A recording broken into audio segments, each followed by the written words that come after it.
యోబు గ్రంథము 42వ అధ్యాయము. అప్పుడు యోబు యెహోవాతో ఈలాగు ప్రత్యుత్తరమిచ్చెను. నీవు సమస్త క్రియలను చేయగలవనియు నీవు ఉద్దేశించినది ఏదియూ నిష్ఫలము కానేరదనియు నేనిప్పుడు తెలుసుకొంటిని.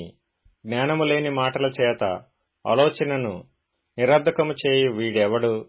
అలాగున వివేచన లేనివాడనైన నేను ఏమియూ నెరుగక నా బుద్ధికి మించిన సంగతులను గూర్చి మాటలాడితిని.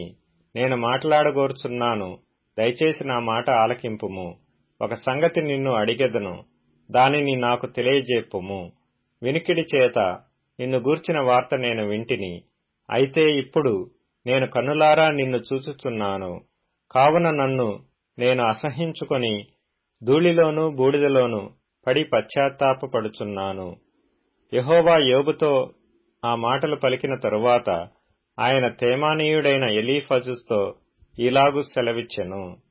నా సేవకుడైన యోబు పలికినట్లు మీరు నన్ను గూర్చి యుక్తమైనది పలుకలేదు గనుక నా కోపము నీ మీదను నీ ఇద్దరు స్నేహితుల మీదను మండుచున్నది. కాబట్టి 7 ఎడ్లను 7 పొట్టేళ్లను మీరు తీసుకుని నా సేవకుడైన యోబు నందుకు పోయి మీ నిమిత్తము దహనబలి అర్పింపవలెను. అప్పుడు నా సేవకుడైన యోబు మీ నిమిత్తము ప్రార్థన చేయును. మీ అవివేకమును బట్టి మిమ్మును శిక్షింపక యుండునట్లు నేను అతనిని మాత్రము అంగీకరించెదను. ఎలయనగా నా సేవకుడైన యోబు పలికినట్లు మీరు నన్ను గూర్చి యుక్తమైనది పలకలేదు.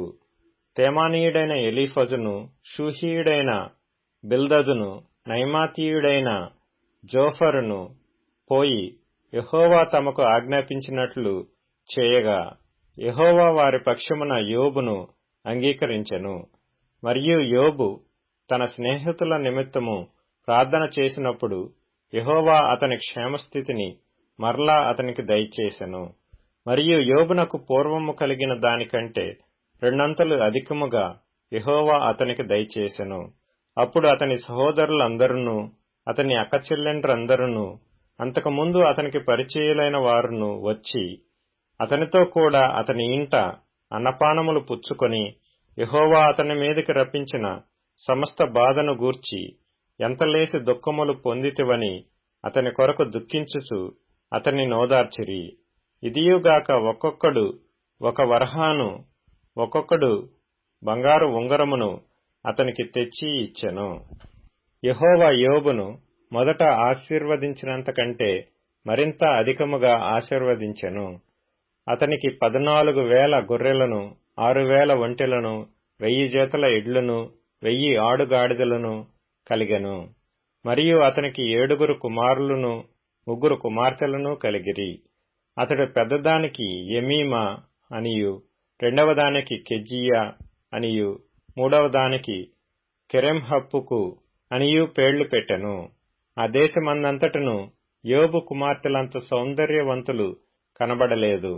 వారి తండ్రి వారి సహోదరులతో పాటు వారికి స్వాస్థ్యములనిచ్చెను. అటు తరువాత యోబు 140 సంవత్సరములు బ్రతికి తన కుమారులను కుమారుల కుమారులను 4 తరముల వరకు చూచెను. పిమ్మట యోబు కాలము నిండిన వృద్ధుడై మృతి నొందెను.